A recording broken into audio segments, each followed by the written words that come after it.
I don't think we're gonna lock the door. Well. Make it the highest strength. That's right. We're gonna have 400 people here. Across the way. Yeah. Entertainment. Well, everybody got out the school meeting last year. I don't really think it's going to affect them. I mean, there's always no meetings, board meetings. Yeah, more than but not. No, even small board meetings. Well, you don't really have to anymore. Watch it. Watch it later. Some people do. Watch your convenience of Like watching. Yeah, I guess so. I don't know.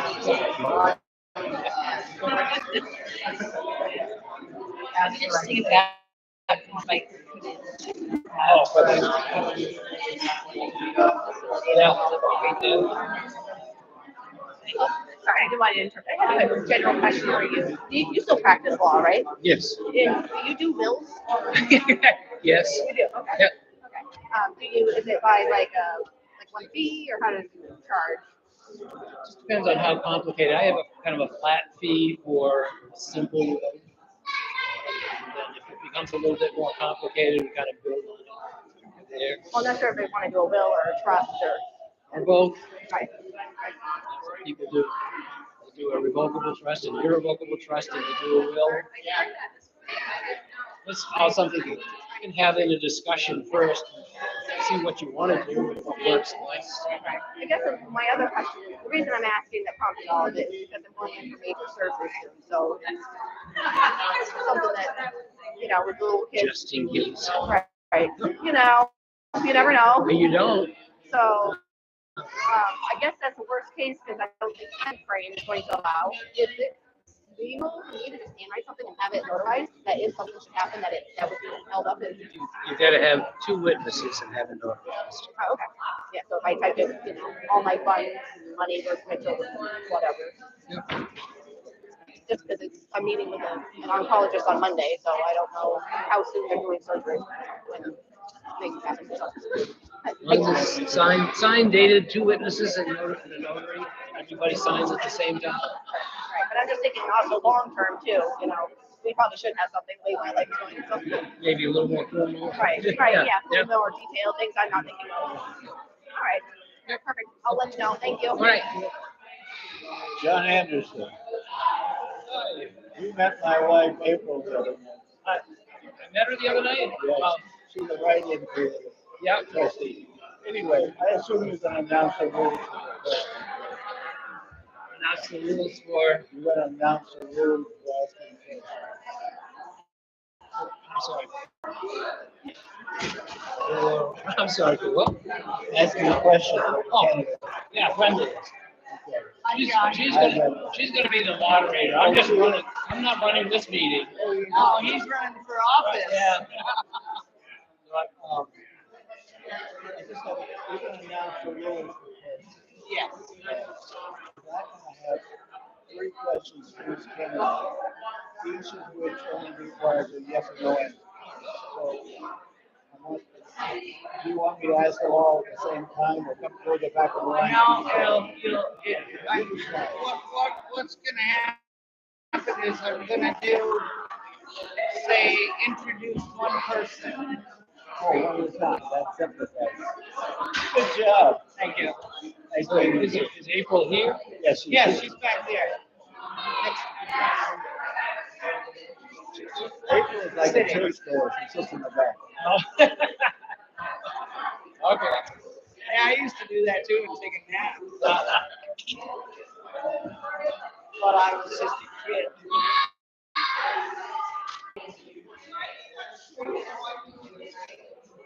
Can I have your attention, please?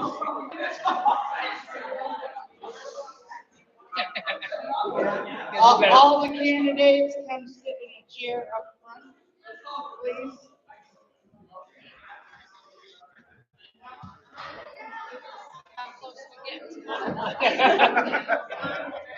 Pretty close, I guess.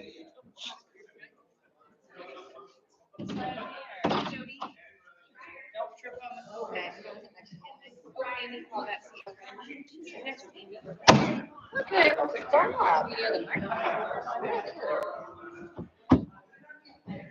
I don't know why I'm up here. Detailing running. Why don't you sit tight? My arm. Is that okay to say? Sure. I'll sit very sure. Not much room to maneuver in here.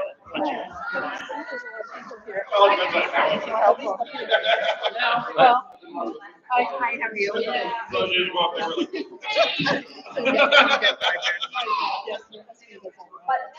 No, I have This is everybody's right there. I think he has 32. You know, gavel. He's never. I'm going to announce the candidates one at a time, and after I introduce them, you'll be able to ask that candidate a question. And I'm going to limit the questions to 3 minutes. And the candidate will have 3 minutes to tell why they are running for the position they're running for. And you'll step up to the microphone to ask your questions. And when we're done with all the questions, I'm gonna have you guys just mingle around and chat with whatever you want to talk to or ask more stuff to. And that's about it. Pretty simple. Everyone. He's running for Decide who he mayor. wants to vote for. Probably the same. I know. You stop. I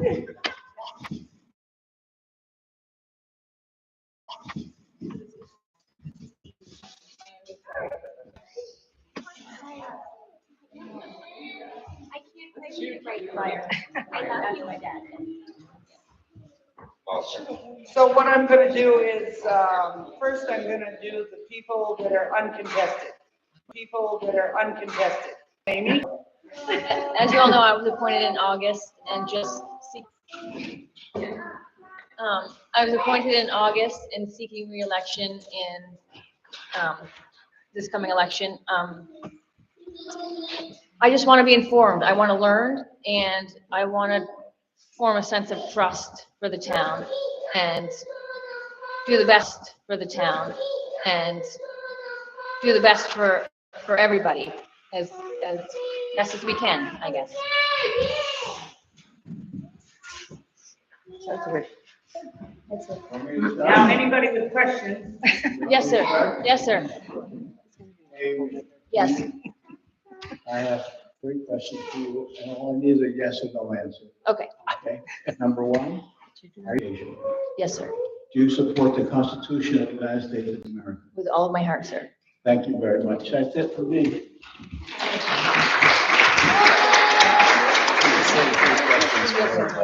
Oh. That's what he said. Now I will do. I'll tell you later. When you come up for a question, could you please identify yourself? Oh, I'm sorry. That's okay, Tom. That's John Anderson.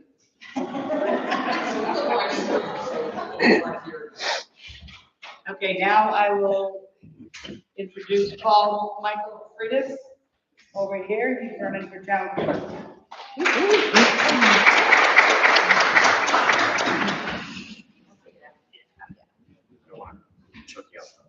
It's on, Amy's on it. I, oh my God. Are you gonna help me with this, Henry? Hi, everyone. My name is Paul Michael Freitas. I moved here in May of last year. I'm running for the tax collector position here. Position. I'm looking to really just follow the laws and be able to follow the RSAs and provide the services that the town needs in order to be successful. Other than that, yeah, if you guys have any other questions, feel free to ask.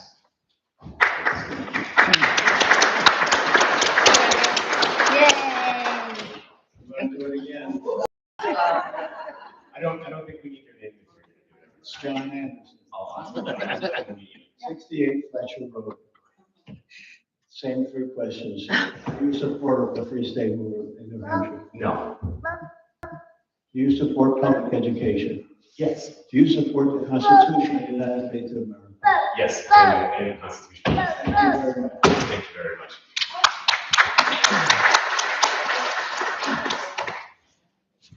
Good morning, Hope Damon. Hi, everybody. Paul, could you just tell us a little more about your background and what makes you interested in this? Yeah, so one of the things that I did, we moved here from Derry, and one of the things that we really did in Derry was just, we were always involved in something, whether it was local politics or whether it was, I was a manager of a farmer's market, which we did very well for the farmer's market. So I think that experience gives me the organizational skills that are required to do this job, as well as like when I was in Derry, I was also worked every election. We were moderator, so it's being able to cite and not necessarily interpret, but be able to know the RSAs of the purpose of the job. I think that's absolutely necessary, especially when you're talking about people's civil liberties, and the ability to vote, register to vote, and so on and so forth. So, thank you. Okay, now we'll move on to the. You should get a question. Oh, okay, sorry. I'd like to know if you are town clerk, are your hours going to change? No, so my goal is to try to keep everything as status quo as possible. There's going to be a few instances where we may need to do that, but we'll make sure that all of those changes are posted and with enough time for people to make accommodations. Okay, thanks. You're welcome. That's Barbara Harding. Oh, I'm Oh, I didn't know earlier. Okay, so next is Deborah Gardner. Hi, I'm Deb Gardner, and I've been a Croydon resident for 26 years now. I'm interested in running school clerk because I just want to become more involved in the town. I'm retired now and have lots of time on my hands. And I think I can do a good job if I'm informed and just learning the system. So that's it.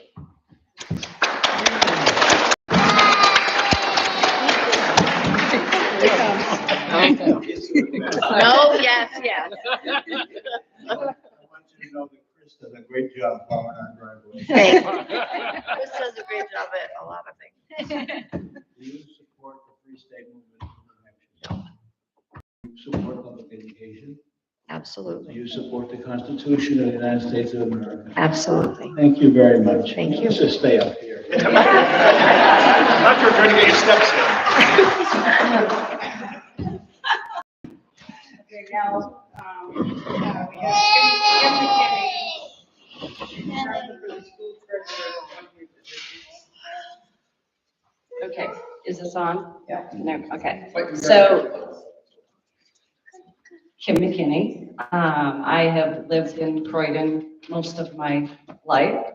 I'm running for this position because I used to be the treasurer, and I'm at a point where I think I can take on a small task and, you know, be supportive of the school. So I'm just trying to get back into it, but a little bit slower than, you know, running for school board or selectmen, so.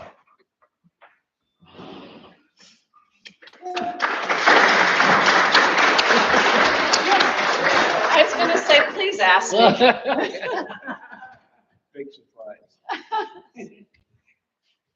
Do you support the Free State Movement? No, sir. Do you support education? Yes, sir. Do you support the Constitution of the United States of America? Absolutely, sir. Thank you very much. Thank you.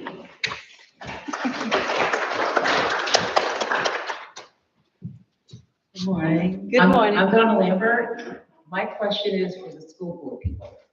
As far as what's going on in the world here in America, as far as the children's education, and I want to know how you feel about some of these books that are being brought into schools, they're sexualizing our children at a very early age.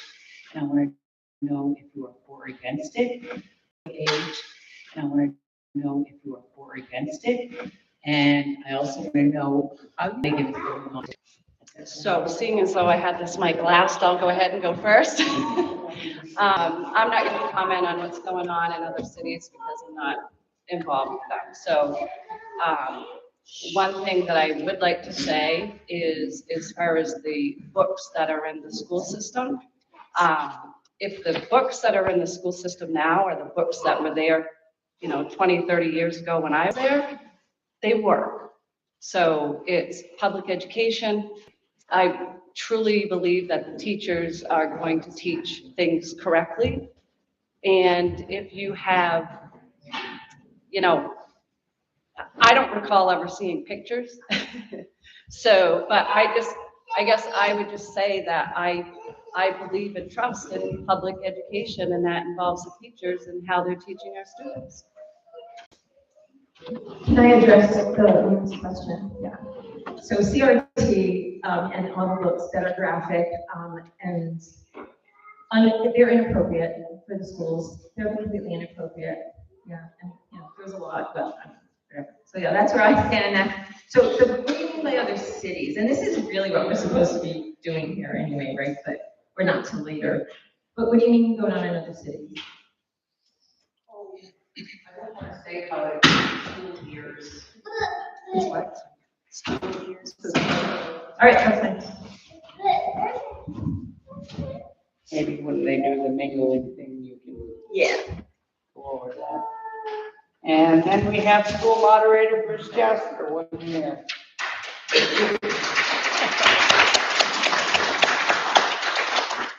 That's right, 1 year. First, I want to thank Brenda for putting this on.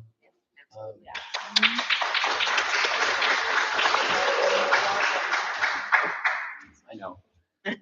And I want to thank everybody for coming out today. And generally, I wanted to thank everybody who wrote my name in for the school moderator last year. I thought that was okay until I went to the special meeting. I tried to get ready for the special meeting. The special meeting actually went pretty well. But I'm going to run this time, so I guess. And just also to let you know, I know that Willis Blue had this position for, I don't know, more than 30 years, I guess. And his father had that position before him. I did think of, when I was running, to change my name to Blue, just to keep it going, but I'm not going to.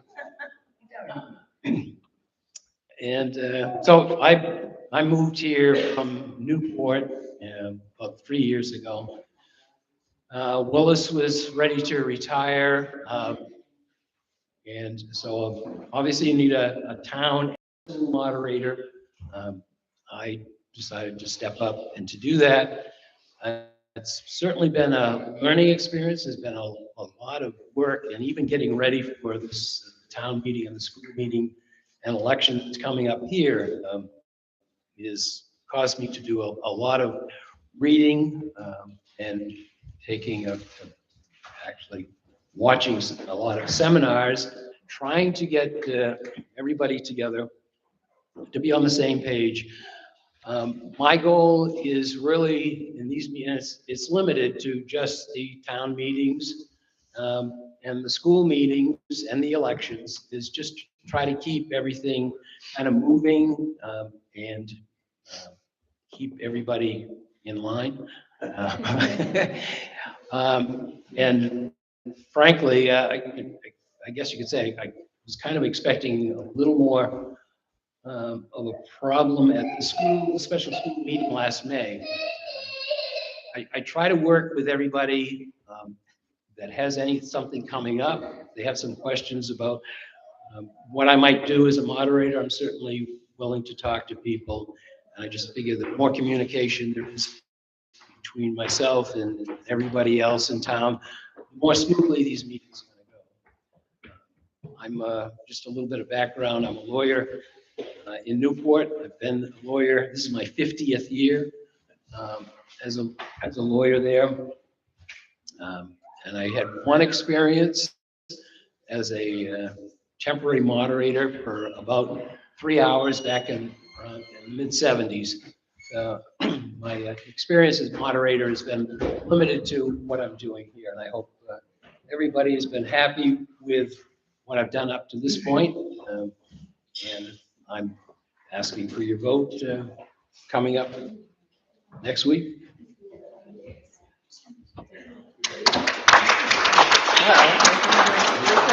Was that 3 minutes? Thank you for letting me do it. Thank you, Joe. Yeah, thanks. And I promise not to tell any lawyer jokes. All right. Do you support the Free State movement in New Hampshire? I'm gonna say I'm neutral on that, only because the position as the moderator is supposed to be neutral. So I know it was looking for a yes or no No, answer. that's a fair answer. Do you support public education? I do. Do you support the Constitution of the United States of America? I certainly do, on the Constitution of the state of New Hampshire. Thank you very much, sir. Thank you for what you do. Thank you.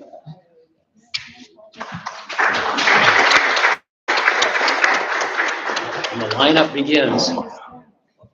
Bruce, I just want to publicly thank you for stepping up maybe baptism by fire last spring. Yeah, that's. And to just acknowledge that I've had occasion to email Bruce several questions over the course of the last many months. And he always replies in a very efficient and very thorough manner. And I think you're really fortunate for you to step into Willis's shoes. Thank you. Yes. Thank you. All right, first I'll say, if you've been a lawyer for 50 years, you wear it well. Okay. I would caution you not to use the May meeting as a proxy because the attendance was fairly unbalanced. The concern I have for any moderator candidate is, in the past year or so, we have heard a litany of at these meetings. And it's long than it stops. And unfortunately, it's a small number of people who do this, but it's continued on for the past 12 months or so. And I'm asking you, are you prepared to exercise the control of the meeting that is necessary so that people with minority opinions can be heard and not be bullied and intimidated by an angry mob that wants to silence them? It has happened, and I wasn't at that meeting in May, but I suspect it wasn't as unruly as some of the ones that preceded it. And it wasn't really unruly. The May meeting wasn't really unruly because almost everybody there was supporting budget, the budget. I think I am. I have set out some rules that have been posted online at a couple of different websites. They're out here. I expect that people are going to follow those rules. We do not have a police department here. I did have a couple of state troopers at the May meeting, just in case. I don't anticipate any real problems. However, I do have the authority to ask people to leave if they're unruly. There is I was going to bring this up on next Saturday, but there is a statute that allows me, if people are talking when they have not been recognized, they have to pay a fine of $1. I don't know how long that's been in effect, and I'm not sure that $1 is going to stop anybody. But my position is that I am not in favor of cutting off debate. If people, and I obviously, if somebody asks to move the question, one, I have to recognize that person. I don't think that there's been sufficient debate. My position is I'm not going to recognize that person. Certainly, if anybody is standing in line waiting to talk, even if there's a motion to move the question, cut off debate, those people in line will get a chance to speak. But at some point, the people, the voters that are at the meeting have a right to say, okay, we've heard enough. We don't want to hear anymore. I have limited power. If you read my rules, here are my rules, but it also says that I can be overruled by the body. So to the extent I have any control, I certainly want everybody. So to the extent I have their say, as long as they stay on top. Okay, well, your answer, the last part of your answer made me think you were addressing more of the formalisms of the meeting. I'm referring to what I'll very politely refer to as the informalisms of the meeting, which have gotten out of hand in the past 12 months. And I'm just hoping that you'll take action to control that, because it has been a problem and it has silenced people in the room, which is not the purpose of the meeting. So I think you've answered the question. So thank you. Okay, if there was something more that I missed. No, it's just you kind of steered it, near the end, you steered it more towards the formality. I'm not talking, I'm talking about the sort of mob yelling, interrupting people, that's the informal part that really shouldn't take place at all. Well, that's true. And I mean, I've got a gavel to the extent that that's going to get anybody's attention. And I say, if there are people that are disrupting, I have the right to ask them to leave the room. It's supposed to be enforced by a police officer. However, that person can still be charged with disorderly conduct. It's happened in other towns, and I certainly don't want that to happen here. And I hope that everybody will be respectful of everybody else that's in the meeting. First of all, thank you for your service. Okay, so one thing he asked is, do you support the Free State Project? I have not participated in any Free State Project events, but I do know they support the Second Amendment, individual rights, lower taxes, and keeping state government low, basically what our founders at a time. For those of you who oppose the Free State Project, what is that you oppose? The Second Amendment, lower taxes, no income tax in New Hampshire? What is you that oppose the Free State Project oppose about those things, if you wouldn't mind? I guess that lets me off the hook then, since I was neutral. I'll go first, and I haven't answered the question from Mr. Anderson yet. I don't oppose any of those things. What I oppose is what the Free State Project tried to do in our town, and that was to defund our school after they had already defunded our police department. So that's what I don't agree with. They didn't vote to defund it. You're right, they voted to slash the budget in half, which would have taken away a lot of options.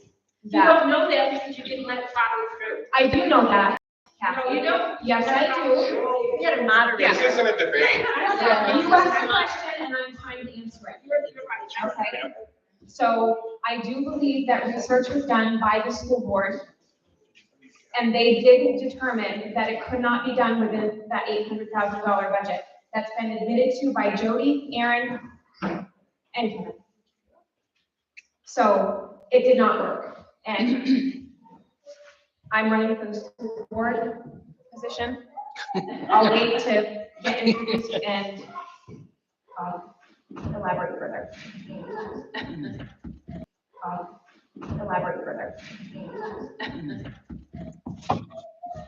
And just so you know, that $1 fine that gets administered for people who talk out of order goes into the general fund to reduce your taxes. Yes. Do I have to do that too? Okay, so now we'll do The rest of the people, I asked the rest of the people who answered who oppose the school project, so I'd like to know which part they disagree with. I would say I'm the same, only in that it panicked my household and that I wanted it done in a better way. I understood what was going on. I just wanted it done where I didn't have to, oh my God, how am I going to raise $10,000 for my kid to go to public school next year? I think everything should be researched, absolutely. But things should be done in a right way where people don't have to worry about losing things. That's all.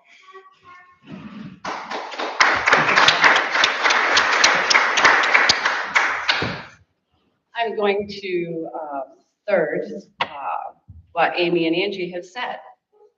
It's not that we don't agree with those points that, you know, the Free State Project may actually support.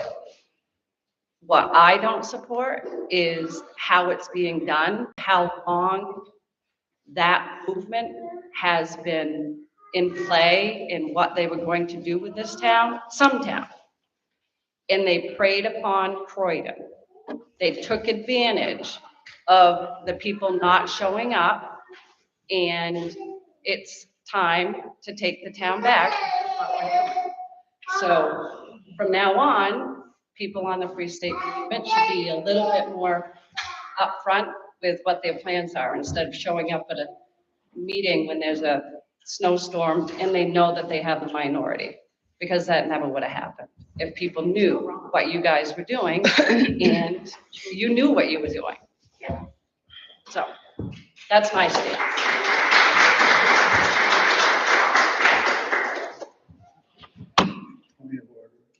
May I respond, since the lady seemed to ask me a question? Sure.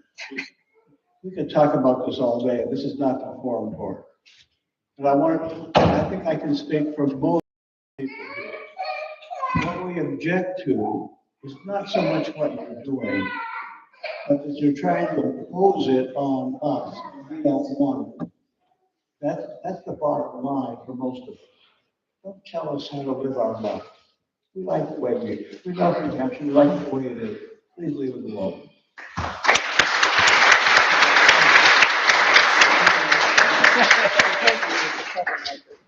This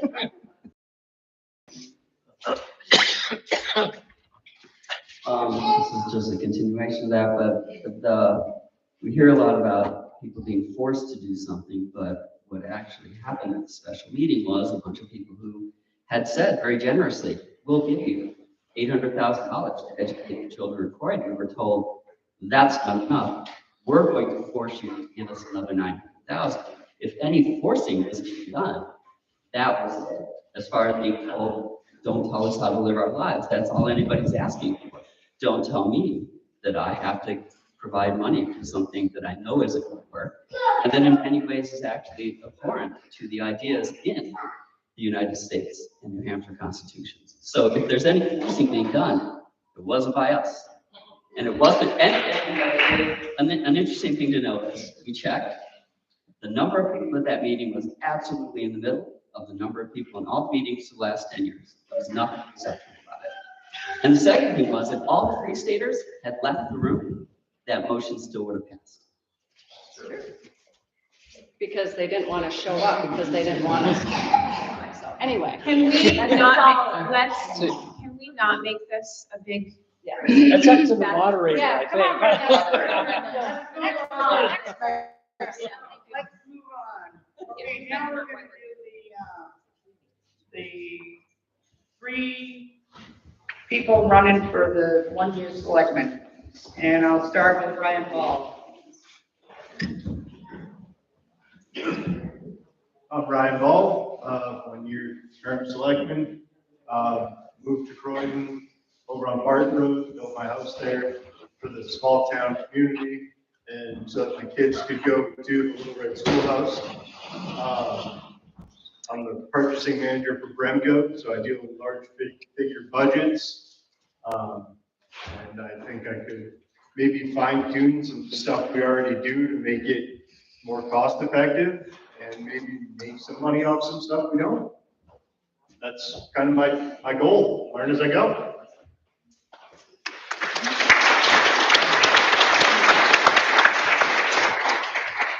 In the interest of me getting dinner at home tonight, I would only ask you, do you support public education? Yes. Do you support the Constitution? Yes. Of America? Sure. Are you a veteran of the United States military? No, I'm not.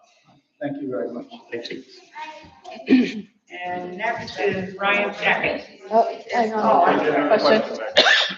Want to know, Barbara Harding again.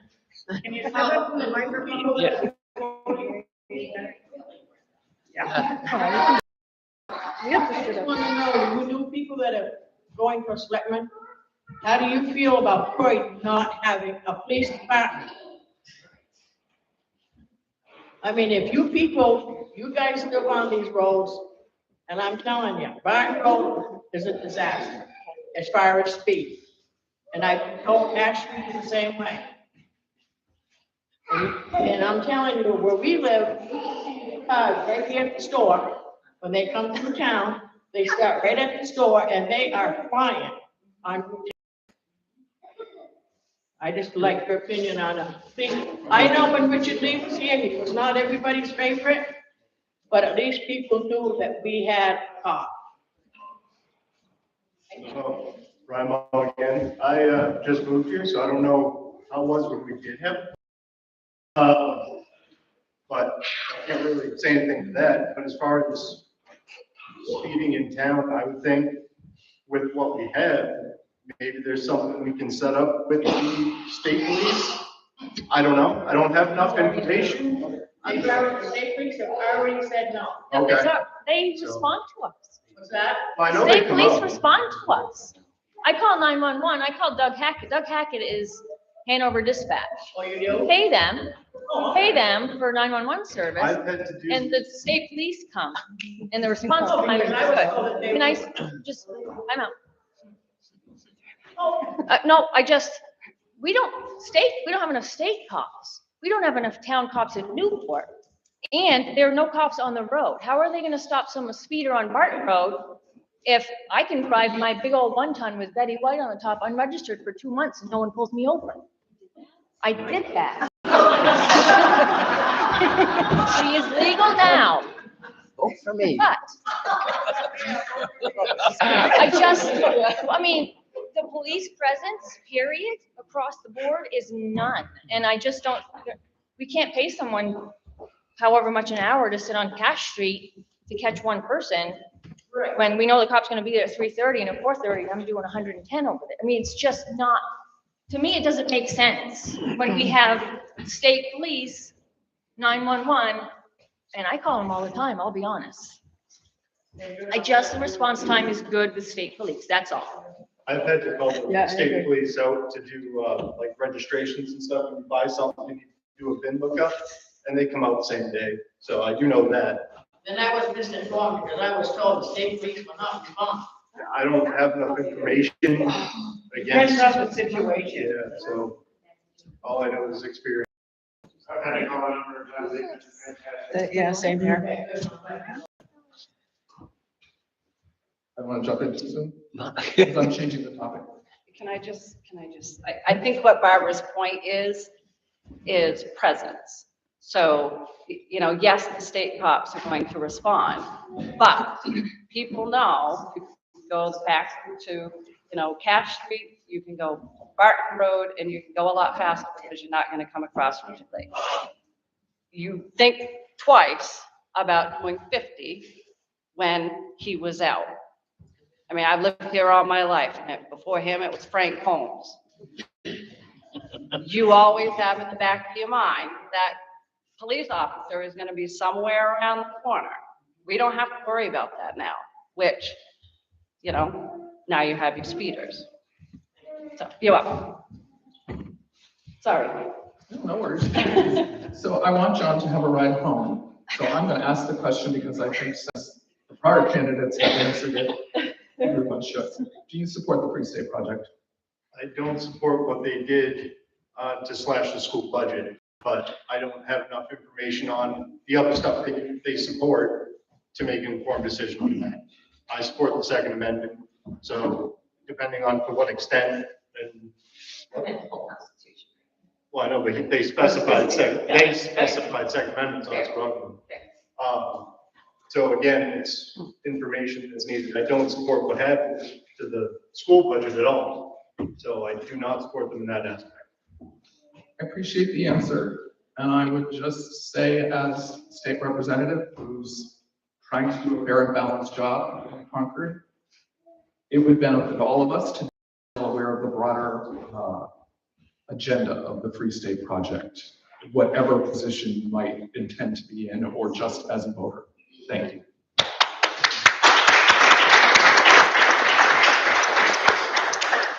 Okay, next we'll go with Brian Shackett. Hello, I'm Ryan Jacket. Thank you for setting this up and thank you all for coming. I'm glad to see the interest and curiosity of what's going on. I have lived here mostly for 32-ish years, down on the flat.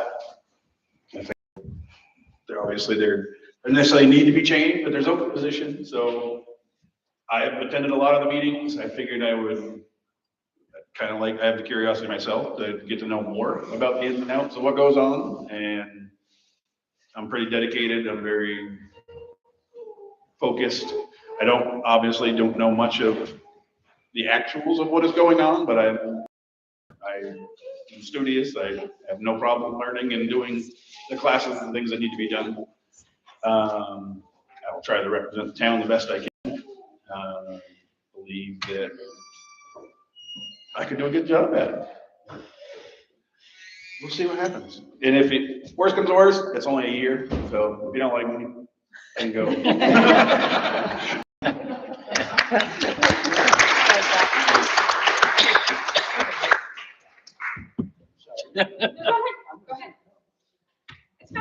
It's age before beauty.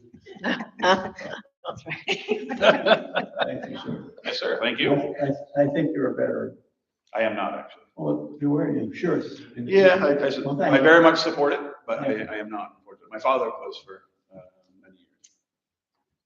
Do you support the Free State Local Convention? As a whole, I do not. I can't say as I disagree with everything of all of their beliefs. That's a fair answer. Do you support public education? I absolutely do.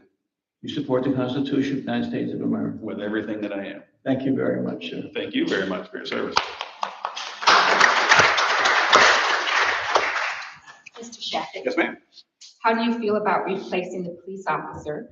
And is $80,000 going to be enough for people who want the roads checked when they may be able to only work 10% or even 15% of the week? And will we have enough space for an office for the police officer? Well, I'm not in office yet, so I don't know the absolute answer to all those questions. As far as the police, I believe it definitely could use some more looking into, because I do agree with him as far as the present side of things. As far as people addressing our needs, with the mutual aid and the state police, I believe we are covered pretty well because I don't know if everyone's aware, but we do have a mutual aid in place. So if the state police can't be there, then the local towns around our area can respond.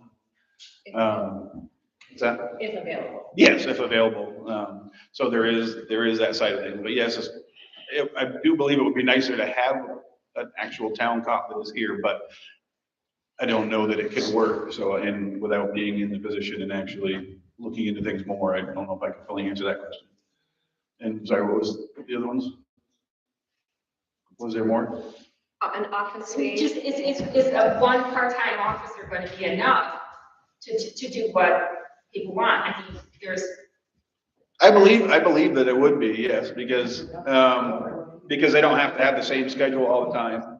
So again, it goes back to the presence. They can, their schedule can rotate. They can be in different areas and different places at different times. So I believe, for a small town and the number of roads that we have, I believe a part-time officer could, definitely, probably not make everything perfect, but I believe it could definitely make things better anyway, or make people feel more comfortable. But again, I'm not saying I support that because I haven't, seen the numbers and, fully gone through how everything would work. All right. This is really for everybody running for select board. Driving home, I saw the sign about the possibly increasing the size of the board to 5. I didn't hear about it, but I saw the sign, and I couldn't attend the meeting, and I really wished I could have been there because I don't know what prompted that. I didn't know anything about it. And so I would ask everybody who wants to be on the select board, What's your take on it? How do you feel? Just anyone running, speak up. I just want to know what's going on here. Just anyone running, speak up. I just want to know what's going on here. I was at the meeting, so I could actually address the question directly for you. As far as supporting it, it makes sense, but I mean, the meeting was very quick, and originally it was put on as a warrant article, and then they found out that it needs to be put on a separate ballot. So they had to remove the warrant article and put it on the ballot. And then in order to have it on the ballot, they had to have a public meeting to hear on it. So which is why they did the meeting the other night, Thursday, I think it was, so people could hear about why they wanted to do it. And that's basically all it was. It was a very quick meeting. It boiled down to two things, basically. The quorum thing, where anytime two people are together, it's considered a quorum. So when it comes down to like doing projects together, or like say going to check out an issue with a road or something like that, normally it's better to have two people there, to get, to talk about it, stuff like that. And anytime you do that, you're obviously running into the issue of, being a quorum and everyone's worry about, speaking of town business and stuff like that. So moving the board to 5, if a quorum would be 3, so then it would be easier for two people to work on a project together. Plus it also helps, like if they do go check out say a road issue or something like that, then, one person could get estimates from one spot, one person get estimates from another spot, kind of help spread the workload, which is the other reason why they wanted to do it, was to spread out the workload. Because they figured, with all the different technology the way it is now and all the different emails coming in and getting estimates and all that stuff for all these different things, they wanted to spread out the workload to more people, assign projects better to different people, so it's not all on just 3 people. And by doing so, I lost my train of thought, I apologize. So basically, that's what it came down to, is basically just the whole spreading the workload and the core thing, effectively all they did. And there was only a handful of us there, probably 7 or so, and basically everyone just kind of agreed that it made sense. Because the other option, the way they looked at it, would be to hire a town administrator. Because the other option, the way they looked at it, would be to hire a town administrator to handle some of these workloads. And then obviously a town administrator, doing 2 more select people would be a fraction of the cost of the town administrator. So they seemed to believe that it was a good way to go. And it makes sense to me. I don't know for sure that I fully support it yet, but I mean, their reasoning doesn't make sense as far as I'm concerned. My side of things. So, somebody else wants to address it. Yeah, I'm same as Ryan, nailed it, basically, and I'm sorry. Ryan basically did the whole meeting the other night. And I think the board is getting younger, more younger people are getting involved, which means we have full-time jobs, we have families. So we want to do this, but we realize, holy crap, there's a lot to do.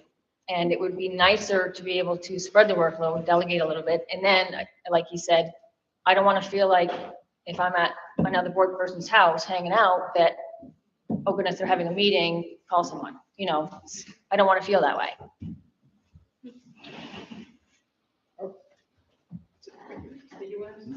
It's just going to be pretty much the same thing. I think it would help with the whole quorum situation, where you end up having 2 people together doing sneaky business. It could be nothing, just going to look at a bridge or road, whatever. And now I got to do it by myself and say, Getting information where, from the State Department. yeah, where it could have been 2 people could bounce something up, maybe you missed something, another set of eyes. That's my thought process. Right, wrong, or indifferent. Hope helps. Should I just do my? Yeah, because he doesn't know yet. Yeah, All right. yeah. Well, And now we have Edward Spiker. hello, thank you all for coming today. As many of you already know, I'm Ed Spiker. I moved to Croydon almost 12 years ago with my wife and 2 sons. Since that time, I've grown quite fond of Croydon and many of the people in it. And it is nice to be greeted with a genuine smile and a wave from your neighbors. Unfortunately, over the last few years, as a community, we've either drifted or been driven apart. Differences in opinion and varying points of view have left many of you feeling unheard, or even ignored by others, perhaps even those elected to make decisions that affect us all. Last year, as a community, we were tested to see if we would let our individual differences divide us enough to be taken advantage of. As a community, we banded together and set aside those differences for the benefit of our children and our town. Those events inspired me to be more involved in my community. I decided to do whatever I could to ensure that Croydon remains a desirable place to raise a family. I've exercised a passion for that cause and shown a willingness to devote my time to Croydon and its people by attending and broadcasting many town and school meetings, roughly 100 of them actually. The intent was and is to inform and engage others and to attempt to encourage more civic involvement. My frequent meeting attendance keeps me familiar with typical meeting structure and form, as well as gives me an understanding of current board concerns and issues at hand. I also believe I have a fair understanding of the community and its varying and ever-changing needs. I would work together with others to take on town issues with a direct and unbiased approach and be willing to take into consideration the wants, needs, and opinions of all parties involved. If elected to the Croydon Select Board, my first priority would be to connect residents with the information they need about town operations and to offer more opportunities for citizens to comment and or be understand how decisions are being made. When people have all the available information in regards to a subject in question, they can more information and formulate their own opinions. I don't have all the solutions to every problem or concern that will arise either, so I'll be learning many things as well. I believe that with openness and transparency, most issues are able to be worked out with little to no problem. Again, thank you all for coming, and I'll take whatever questions anybody's got.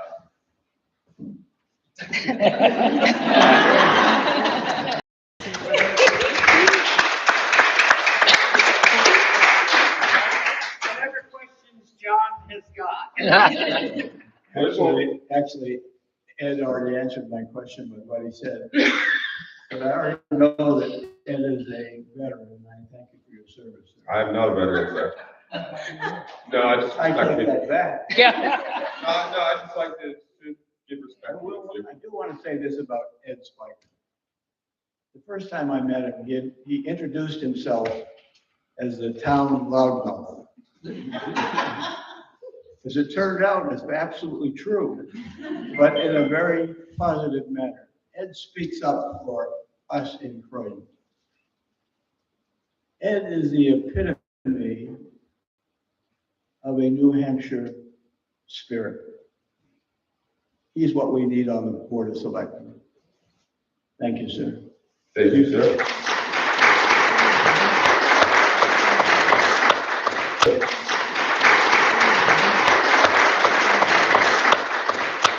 Spiker speaks for us. Please don't include me in that. He speaks for some of you, but not all of us. Thank you. That's fair. Would you like me to address some of the questions that were asked of previous candidates? Sure. Okay. As far as supporting or not supporting the Free State Project, I don't support the Free State Project due to its defunding of public schools and edging towards all privatization of it, lessening municipal help in towns where they are prevalent, and basically what you saw happen here this March. So that's my reasoning for opposing the Free State Project. As far as the police department goes, I appreciated a small town officer present. I will say that. But to be honest, reinstating a police force in Croydon would have to be fiscally responsible. To do that would not be an easy task. You need to reacquire transportation, tools, materials. So that's not a short ask. There is no one-sided answer to that. And on top of that, I think that a broad public opinion would be needed to assess the want and need for it in town. As far as the 5-man board goes, it's a double-edged sword. It has its benefits and its shortcomings, I guess you could say. It would be increased costs for training and courses, although it would allow people to work separately and come back to the board. You would have to make sure that all those people are certified and not necessarily certified, courses to New Hampshire municipal courses that you would have to take. All 5 of those board members would have to take, which means depending on whether we're compensating those board members for their time while they're out, that's 5 board members to be compensated their time for, not just 3. So that's a double-edged sword to me. I'm not against it. I'm not for it. I would have to do more research on the benefits of it. I apologize. Just a real quick question to the people running for select board. There is an opportunity to hire a police officer and a police chief. And I've worked for 3 different select boards, I believe, or 4. And even before I came on, I know they were trying to do something about our police chief even before that. So when Tom Leslie and John Clemens were on the board, they were trying to do something, but because he was a police chief, there was an issue. So this was not a Free State thing. I think those guys were even in office before the Free State Project became a thing. They were trying to adjust. For at least 10 years. At least 10 years or more. So, to those on the select board, will you, if you decide to go with a police officer, would you go with a police officer, which you'll have more control, or a police chief, which is going to take away control? That almost sounds like a push question. I apologize. And the last thing was Joe Marco and Russ Edwards are not Free Staters. And getting rid of the police officer was long before the only known Free Stater, I think, in the town. I could be wrong.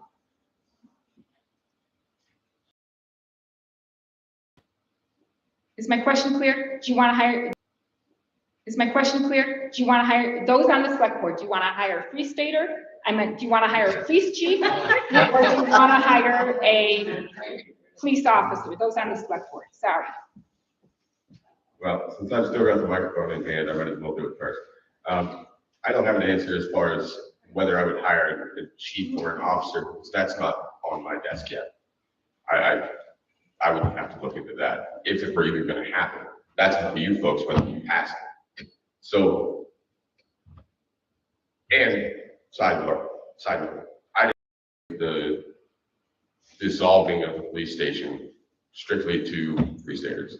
I never said that. I just said that they, in general, dissolve municipal resources.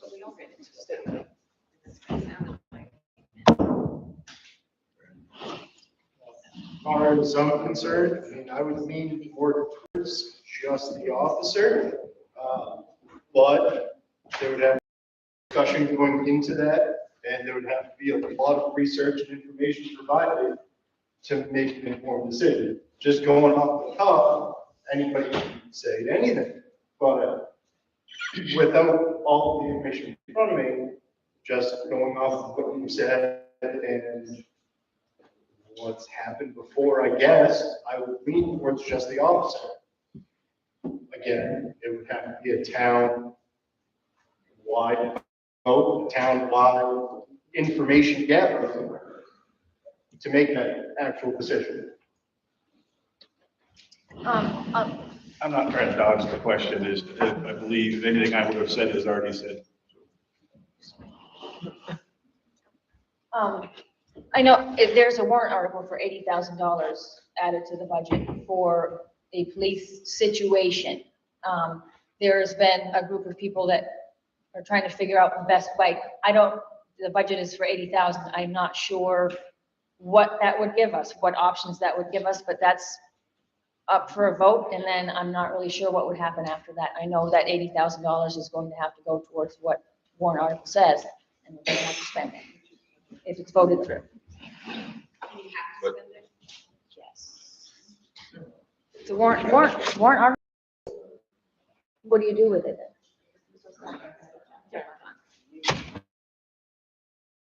Okay, I misspoke, I'm sorry, I'm learning. So the quiet conversation over here was, do you have to spend it if the $80,000 is approved? Anybody who knows more than I, feel free to correct me, but I believe that if you fund money through a warrant article, you cannot spend more than that amount. We're not obligated to spend that amount if determines that you don't want to. The task is the select board would be charged with exploring what they can get for $80,000 and what that structure would look like, officer versus chief, and as noted, the costs of equipping that proposed department. I do not think you have to spend the money. Can I just add to that?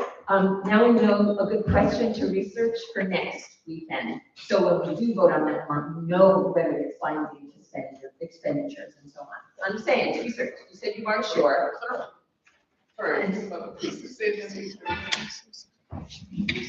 We now have a question for the warrant that is going to come up next Saturday that we need to know the answer to before we vote on it. Oh, in general, whether We have to spend. have to We spend have the to amount. spend it. You said you weren't sure. So it would be great if you could bring that information to the meeting. Can we move on now? Losing control.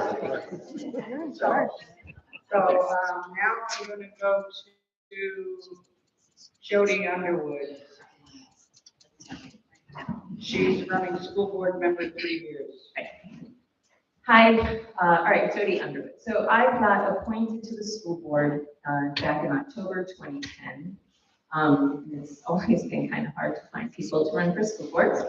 I then continued to run for school board for 4 terms. I was never opposed by anybody. It's my first time. And the reason I want to run for school board is the same reason I've always had, because I care about our children's learning and I want to be able to do it at a reasonable cost. And to keep the administration under, have good oversight over what the administration is doing. Over the years, I spent a lot of time bringing town tuitioning to Croydon and fighting a really good fight to get private schools to be officially allowed on our school choice list. I'm dismayed that people don't even know this, that I spent, innumerable hours, with a full-time job, just getting into like what Amy said. I spent so many hours working on that and getting that for the town. A lot of people moved to this town because of the work I did. So I just want everybody to know about it.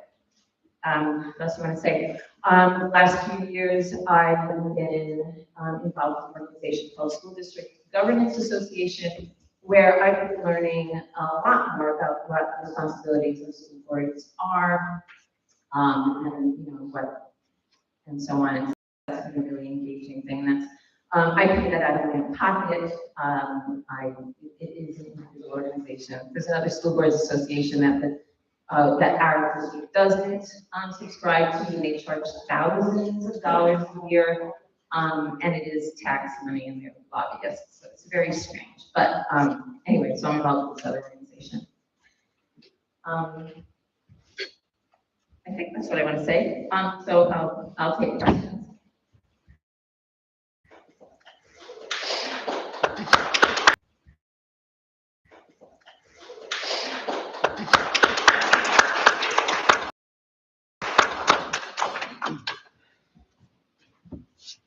I'm not 100% sure where to start. One, for some facts, and I'm speaking for this topic in my role recently as state rep on education committee in Concord, which has also been a full-time job. This is not a requirement. That's not a complaint. So there are indeed two school board governance associations. Jody, when you referenced that the New Hampshire School Board Association, which is the more long-established organization. They're national, in fact, yeah. Well, the New Hampshire School Board Association is not national, they're a part of the national. Correct. Every state. Anyway, they are lobbyists. So is the organization you're representing. And yes, they are, and I can tell you. We're not registered lobbyists, we do the limit. They wear the lobbyist signs at the State House. They are required to wear them when they testify at committee. And they are there every single meeting, more present than the New Hampshire School Boards Association. So that is a fact. I'll talk to you offline about that. Videos, it's right there. And they have a very, they are very determined to reduce school spending profoundly. So people might want to research that. I'm sorry, that's not the SCGA. You're talking about, I don't know what organization. Eric Powers, spelled P-A-U-E-R, is the person who normally represents them, and I am speaking about that. Come and see. We get every single week an email from him on behalf of that organization, we meaning Education Committee, that specifies their preferences in our voting on all the different bills. Education Committee has had 98 bills, so there's a lot to look at. And they are very definitely lobbying. So I just want people to understand saying one is and one isn't is not factual. He doesn't get paid to do what they do, that's the difference. I have no idea whether he gets paid or not, but I know he represents at the State House. He doesn't get paid to do what they do, that's the difference. I have no idea whether he gets paid or not, but I know he represents at the State House as a lobbyist. I don't think it's beneficial for us to continue. I think we've said that. And that's fine. We can talk on the side though, because it'd be good to get the facts right. Yeah. I believe I have the facts right. And I do too. So there we go. So moving on. Jody, I'd like to ask, when is the last time that you visited any of the schools in our district while they were in session? Up until now, I've had a full-time job and was not able to. Interesting. How many years have you been on the school board? 12 plus. I'll leave it at that. I did visit the school early on though, before I was on the board. I was a volunteer reading tutor before them. Hi Jody, I just have a question. Throughout multiple school board meetings, parents have come to you or come to the meetings and told you of the success of their children from Croydon Village School, from Newport schools, Sunday schools.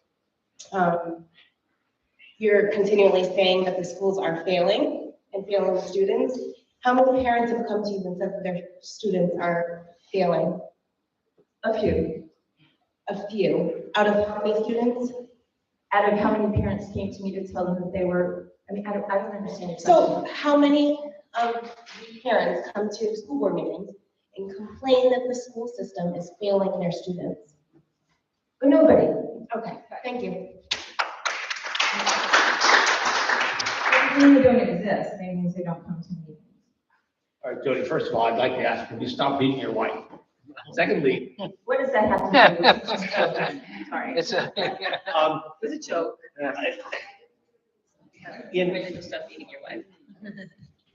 In recent months, myself and other citizens have had some concerns regarding the direction the board is taking, and quite bluntly, I'm concerned about the superintendent. I'll go more into it in detail later, but my question on that is, you're probably aware that he's now, I read in the paper, he's now taking a permanent position with Lyme District.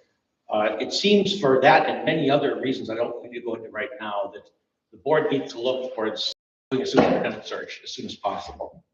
And I want to know where you stand on that. It's a delicate question because you probably have been through a lot of things, but the board did recruit a superintendent recently, and I want to know what your take on this whole situation is, because there's some ugliness afoot. Most of us don't see it, but it's there, and it's going to come up whether we want it to or not. So if you're reelected, what do you plan to do to address the organization? I'll give you a specific that we are all familiar with. This work that you're being conscripted to do on the policy reeks of bait work. We spoke earlier about the school choice. That took a lot of time, okay? And misdirecting the board's time to busy work, which really serves no function, is problematic. Board's been doing it. Do you intend to continue to do it? And just on the general role, it seems that the board's authority is being co-opted to some degree in a way that does not serve the public interest. So please comment on that. I'm not happy with the superintendent, that is probably apparent to anyone into the school board today. I would like to see him step down. And I think we have a lot of grounds to actually fire him. And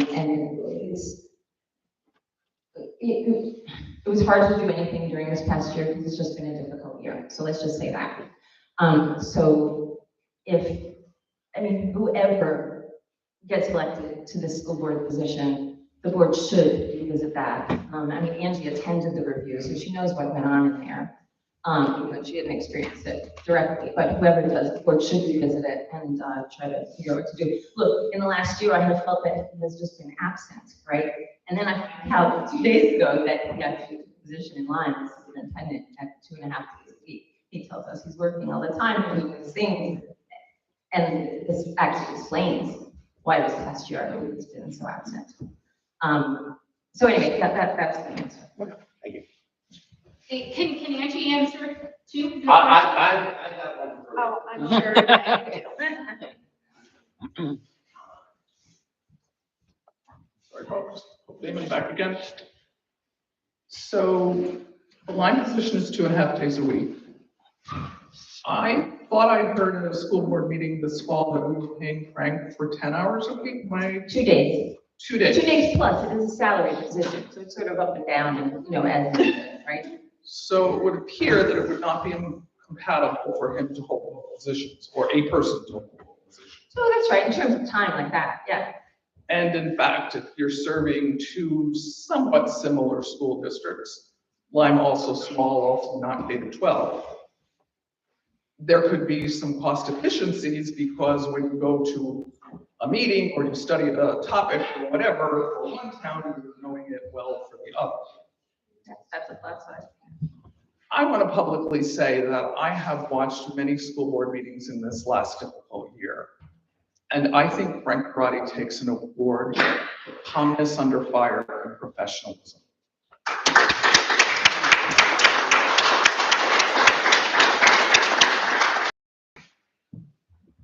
Other questions? You wait. Go ahead. No, she was gonna go, because it's my turn. I was gonna. You have a question for me? Angie. For sure. I just wanted to know both of your education background. Oh, I meant to go there. I forgot. How could I forget? So I've been an educational professional for over 30 years. I'm a learning scientist. I focus on how people learn. That's pretty much what I've been studying. I work on using technological solutions to help people learn. So changing over the years.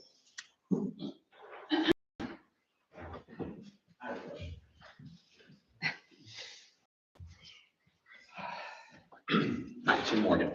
Can you answer what your understanding of 91A is and how that works and how that works and how it's possible that we just had a conversation about a town employee in the way that you just had it? Because there is 91 in the school board that does not follow 91A. And I want to know if we know what that is. 91A is the right to know law. And so basically anything you talk about in a non-public meeting, you can't talk about in public. Of course, the minutes are supposed to be published within 72 hours of the meeting unless it's sealed. So it is public information once that happens, if we actually did do all that. We don't. We take rudimentary minutes, so you don't really see everything that's going on inside. I'm not sure if that's within the 91A law. I've never looked into it. 91A law has a lot of text in it. I don't know it all by heart. It's meant to make sure that the public bodies are transparent and that you know what they're doing, so that if they purposely get together to deliberate about the town or to talk about what they're going to do in the town, then or the district, whichever. then that is considered an illegal meeting. So they're supposed to post it in time. They plan to get together. They can run into each other at parties and have dinner and so on. But they're not allowed to talk about these things. That's my general understanding of the law. Angie, I'm gonna give you the floor. My name is Angie Bolio. I've lived in Croydon most of my life. I have 4 kids that have gone through the school system. Croydon Village School I attended, and so did my father. I was on the school board for 8 years. I believe, I always want to say 2010, but I can't ever quite remember. Okay. So right after Jody, I was elected the following March and served 8 years. Said I would never do it again until what happened last March. And what I'm looking to do is just restore some trust on the board. I think that that has really been lost over the last. I am looking to continue providing all the opportunities that we currently do to our students. I am looking to support our staff and our administration. I feel very fortunate that none of them jumped ship the last year, because I probably would have, given what they were put through on the lack of support that they had, some of the meetings that they had to sit through. And our current teaching staff is down 1 person, so they're picking up a lot of slack right now. And one of my goals would be to, and I do believe this is on the docket already, but I'm very interested in trying to negotiate tuition with some of our receiving districts. I don't think that's ever been done before. I do think that the tuitions are getting pretty expensive, and I'm very interested to see if there's ways that we can negotiate that to make them more affordable for us. I did work alongside Jim and Jody through school choice, or implementing school choice, private and public options provided through school choice. My kids greatly benefited from that. And I look forward to just serving the community again.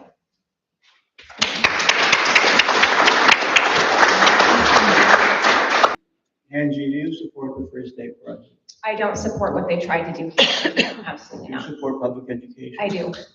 Do you support the Constitution of the United States of America? I do. Thank you very much.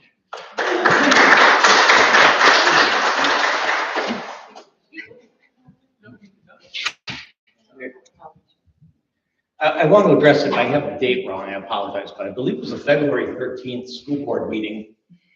The board moved to. This year? Yes, this year. Just a couple weeks ago, the board decided they wanted to hold the performance review of the superintendent that evening.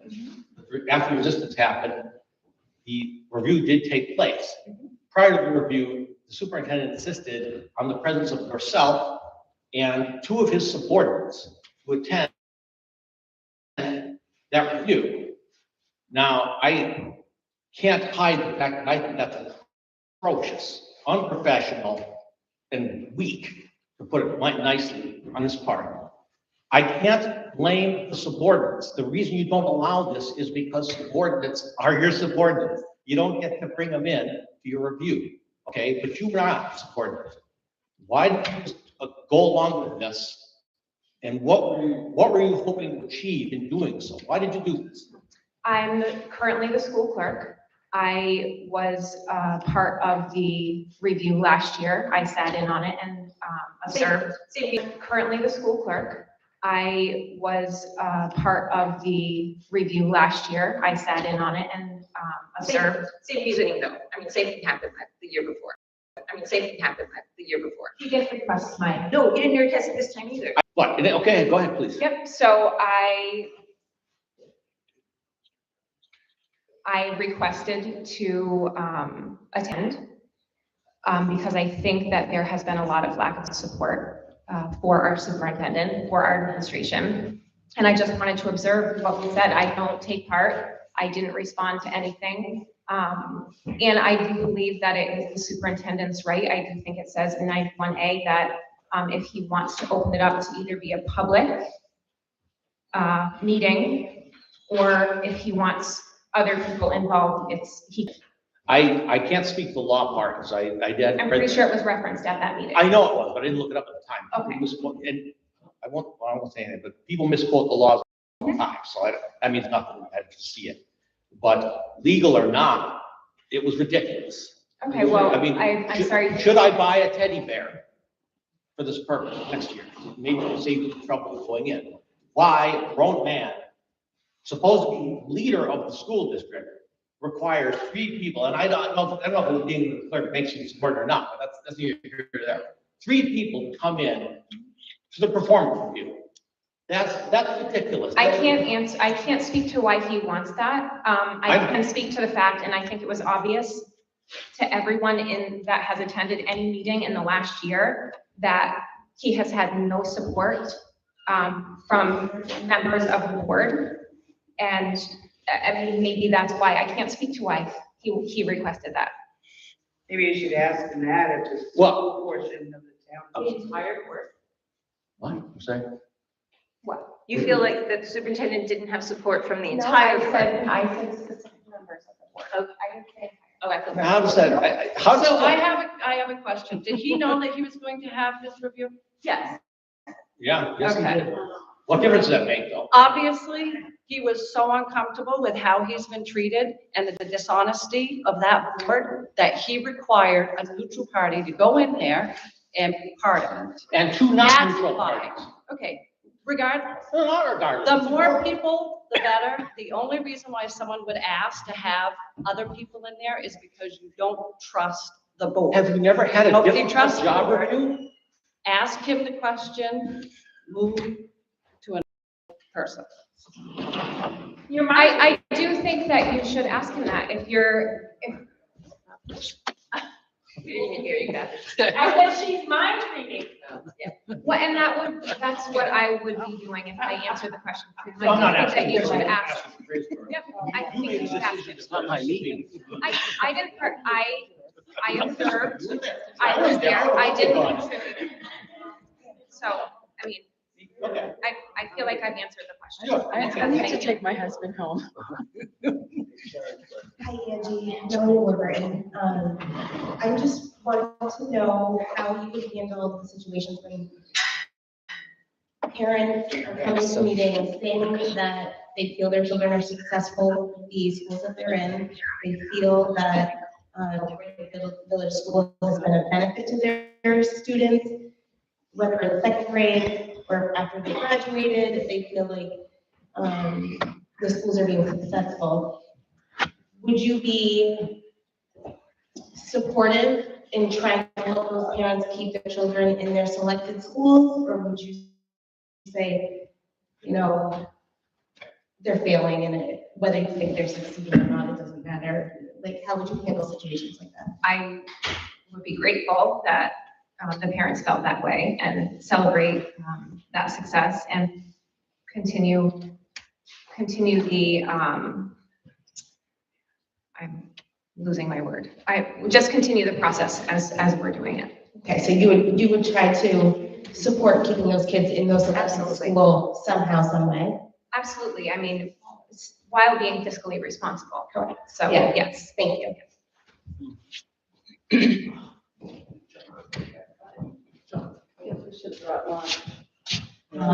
Changing subject, in regards to, I don't remember where it is on the warrant articles, the internet coming into Croydon area. This is for the select board members. I am a supporter about it because of what happened with the complete shutdown of America, which was a crock. The children that lived in Croydon had basically zero access to the internet. They had to drive out of town to get access. Go to the public library, go to the grocery store, go to McDonald's, whatever. That's ridiculous. Our families should have that access. What is the opinion of the rest of the board? The, sorry, the internet provider company has been awarded the contract for Croydon, so fiber optic is coming to Croydon in the next couple of years. That is, it's not part of the warrant. I think you're talking about the 10,000 for the high speed Yes, stuff. yes. Without the fiber optic, I'm not sure how this is gonna work, but that's a warrant article separate.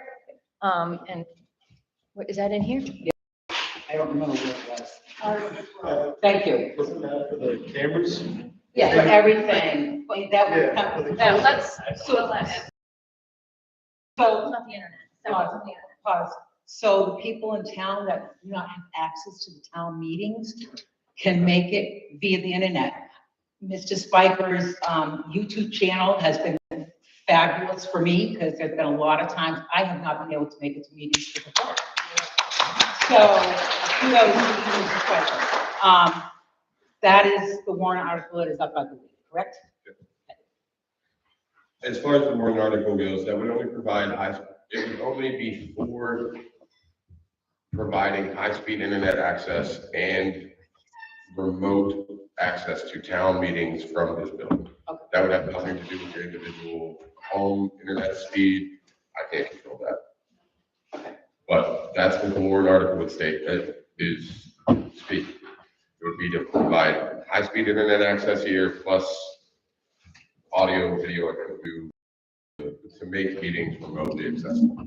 Which would also make it easier for our selectmen and our town clerk to get in touch with the outside world, so to speak. Correct? I don't know if that's a. Make it a faster? right now, but it could potentially help that.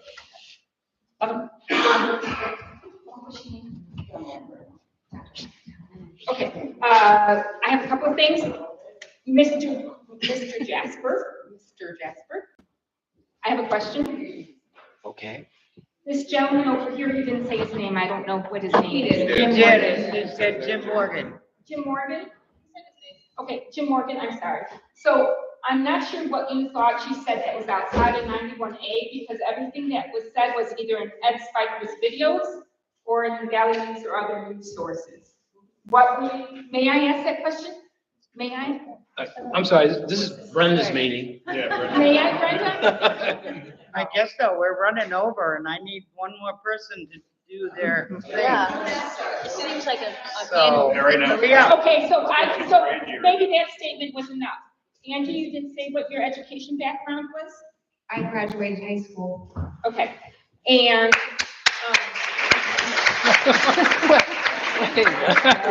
Wait a minute. and you talked about two things that I have a question about.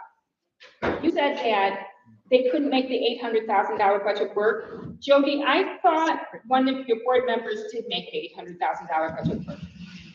So the $800,000 budget, we figured out what I thought were pretty good ways of supporting regular education. Special ed for another $135,000 would have gone into deficit, which still would have made us the lowest tax rate in the state. So the answer is no. The answer is no, and your goal was, it failed. The answer to the question is no, she couldn't make $800,000. Okay, I was just. Yeah, but it was, I mean, so look, that number was brought up at the meeting, right? It wasn't based on experience and so on. I mean, the town voted for it for sure. And what the board felt comfortable with in that budget, that plan that we figured out was that it would be a small deficit for 1 year, and then we would know what it would cost, and then it would be an explanation that is worth. Angie, was there never a deficit budget when you were on the board? No, there was. Okay. Yep. I always attribute it to one of our, Couple reasons. yeah, that's one of our superintendents who was terrible. And we went, I honestly, I can't even remember specifics, and maybe Jody can, or Jody, Jim, excuse me. I don't remember specifics, but yes, we did go into a deficit. Okay. Yes. And you supported school choice. You didn't support this, yet you said that you wanted to negotiate lower tuition rates with out of town. That's what the board would have done if it had passed this lower. Why didn't you allow that opportunity? There would have been no negotiation. We didn't have, I mean, we had a contract, but we had, half of the money. And so we would have said, okay, Newport, we can give you half of our contracted amount and it's up to the parents for the rest. So to me, that's not doable and it's not acceptable. I am absolutely looking forward to negotiating something that works for them and for us. I'm very interested in trying to do that. We'll see if it's successful.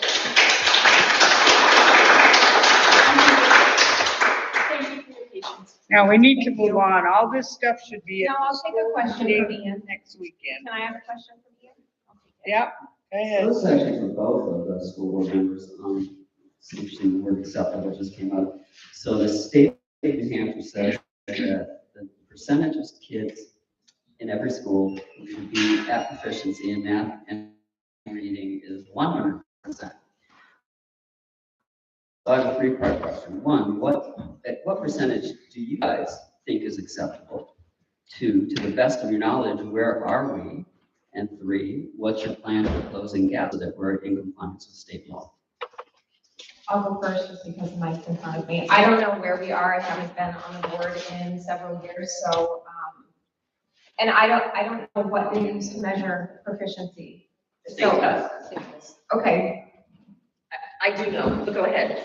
I struggle, as I've said in other meetings, with state testing.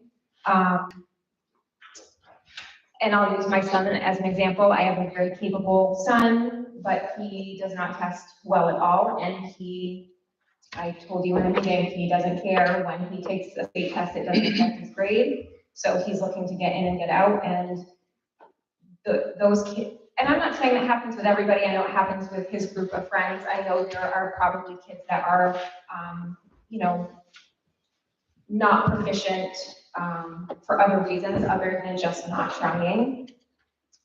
So I personally, I just don't put a lot of weight in that. I know that Frank mentioned at our last meeting that under his direction, or however long he's been our superintendent, we have had no dropouts, like all of our students have graduated. I think that's fantastic. And so I just don't put a lot of weight in that. I know all of our kids are succeeding based on the parents and our graduation rate. So that's what's important to me. So, I think Angie was right. Sorry. I mean, Angie's right about the state test from, in different directions. It's not a high stakes test for kids, so they don't care about it. There are some kids who don't test well, but hopefully that will come out wash like that would really hit average scores and so on. So therefore, firstly, I think there should be some high stakes things attached to the test because we do need accountability. This is why they created these tests, so that we can tell what's going on in the classrooms. And unless the kids have some, reason for wanting to do well, yes, skin in the game, that's not a good metric. First, how the state tests are scored, just because I do know something about it. The teachers in the state, they're selected, I don't know how, they choose the questions that are going to go on the test, and then they score the test and decide where the cutoffs are. So teachers who actually know what are going on in the classroom they get to say what these things are. So that's just a piece of interesting information. But so we do get these formative assessment results at every 1 or 2 school board meetings whenever they take them in class.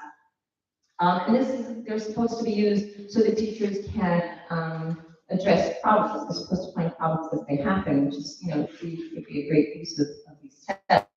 So in the last meeting we had, one of the formative tests and the results that we had showed was something like, so we asked the principal, so what are you going to do about those kids? And her response was, I guess I'll have the reading specialist work with the kids that actually need help.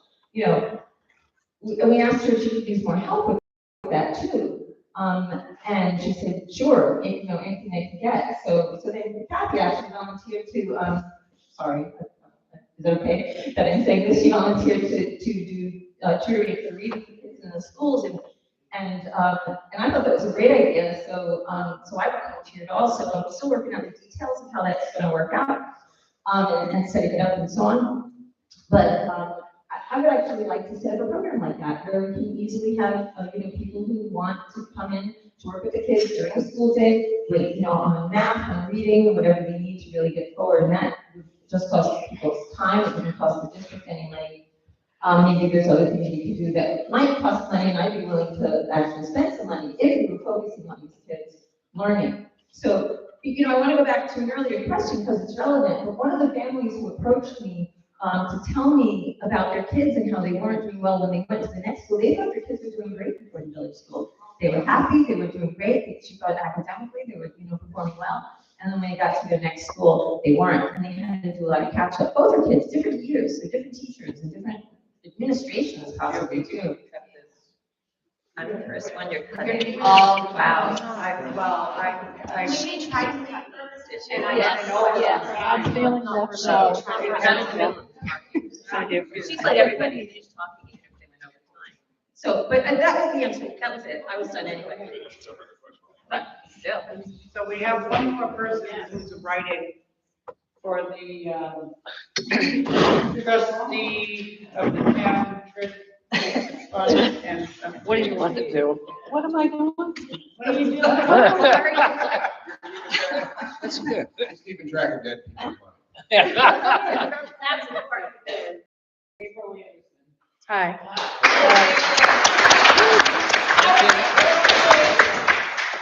I'm April Anderson. This crazy dude is my husband here. And I'll be short because I want to take him home. I'm really glad I decided not to do selectmen. I'll just say that.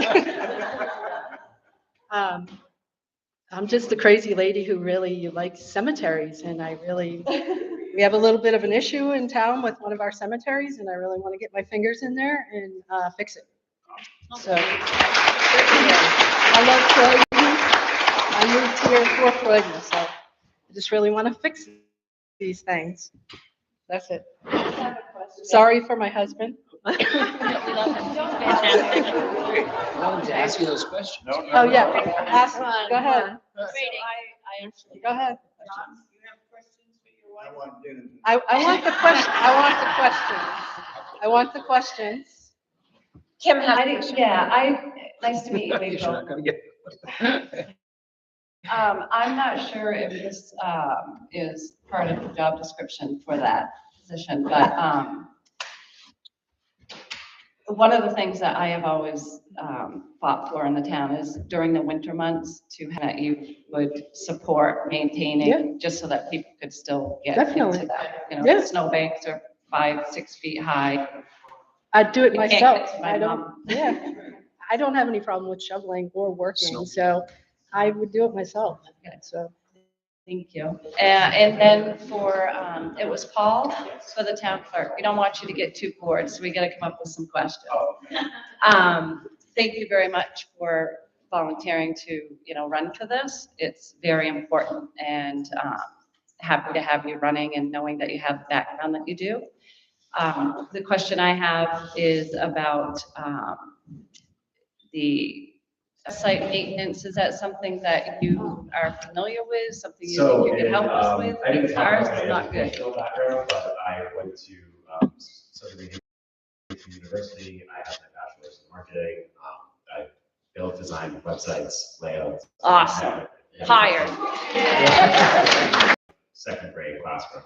And when it broke, I fixed it, and the teacher was like, "Wow, okay, great." So Awesome. I'm That's- very comfortable with technology. Thank you very much. That's what I was trying to get at. Right now, we currently have a website that, we have one. I'll say. Yes, thank you. So it's nice to know that you have the ability to do that. I have a quick question for Amy, since she's Yes. our resident board member here. Yes. Is the 5-member board a done deal? No, sir, it's on the ballot. You have to It's on the vote ballot. for it on the ballot, yes. And if it gets So voted how is it on, gonna work? Our ballot says of the 3 select candidates, select one. No, all we're doing is voting to increase the amount of people, and then next year when we vote, we will vote for those two people, if those. A year away. A Okay. year away. Yeah, it won't go, it would actually be 3 people. Yeah, technically. You got your 1 year, sir. Ed, I'm just I'm trying on to. the spot of math here. Throw it out there, it's 3 people, that's all. Thank you, Amy. Yeah. Hello, I'm Brittany Callum. I totally forgot your name already. Paul. Thank you. I know this town is very budget conscious, and my question would be for you is, are you going to be able to do the job that you're applying for the budget that's allowed? Yeah, I received no. So you don't need like an extra $5 raise per hour, nothing like that? No, I don't see anything with that.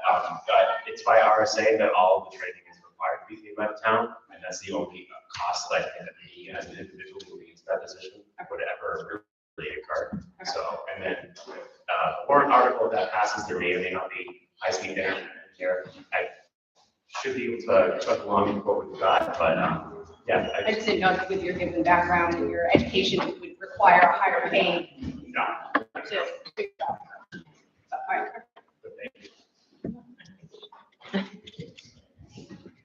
Hi, Donna Lambert again. I have a question for everybody on this, over here. You said you were from Derry, is that Derry, New Hampshire, Derry, Vermont? Yeah, so I was born me too. Oh. Congratulations. Later for that. Okay, my question is, all of you went to school, graduated, blah, blah, blah. Where did you go to school? Where did you graduate from? Where did you grow up? That's it. Can we start at one end and just start at it? So you grew up in New Hampshire? Grew up in New Hampshire. Went to school in Manchester and got my bachelor's degree in criminal justice.